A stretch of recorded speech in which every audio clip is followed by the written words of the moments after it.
Hello friends, welcome to Emmy spicy Tamil kitchen. எல்லாருக்கும் வணக்கங்க. இன்றைக்கி நாம் ரொம்ப டேஸ்டியான மருத்துவ குணங்கள் நிறைந்த மஸ்க்மெலன் ஜூஸ் பண்ண போகிறோம்.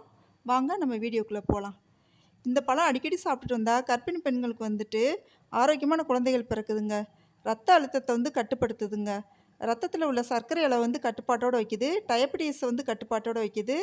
அடுத்து ஸ்கின் நல்ல பளபளப்பாக இருக்கும். இதை ஒரு நேரம் உணவாக எடுத்துகிட்டு இருந்தாக்க வெயிட் லாஸ் ஆகுதுங்க சீக்கிரமாகவே.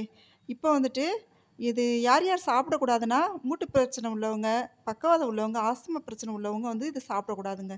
இந்த பழத்தை 1 மணி நேரத்துக்கு முன்னாடி நறுக்கி ஃப்ரீசரில் வச்சாச்சுங்க. பாருங்கள், ஐஸ் கட்டி மாதிரி மாறி இருக்கு பாருங்கள். இதுக்கு தனியாக நம்ம ஐஸ் போட தேவையில்லை. இப்போ இதுக்கு தேவையான அளவு கொஞ்சமாக தண்ணி ஊற்றிக்கலாங்க. இப்போ மிக்ஸி ஜாருக்கு மாற்றிக்கலாங்க.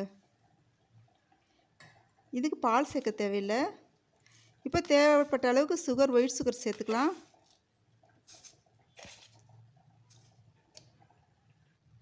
இப்போ 2 ஸ்பூன் கண்டென்ஸ்டு மில்க் சேர்த்துக்கலாங்க.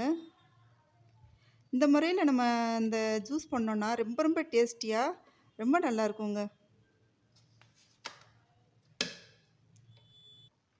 மிக்ஸி ஜாரில் நல்லா அரைச்சி எடுத்துக்கலாம். இப்போ ரொம்ப டேஸ்டியான ஜூஸ் ரெடி ஆயிடுச்சு. இந்த ரெசிபி உங்களுக்கு பிடிச்சிருந்துச்சின்னா சப்ஸ்கிரைப் பண்ணுங்கள், பெல் ஐக்கானை கிளிக் பண்ணுங்கள், லைக் பண்ணுங்கள், ஷேர் பண்ணுங்கள், கமெண்ட் பண்ணுங்கள். தேங்க்யூ.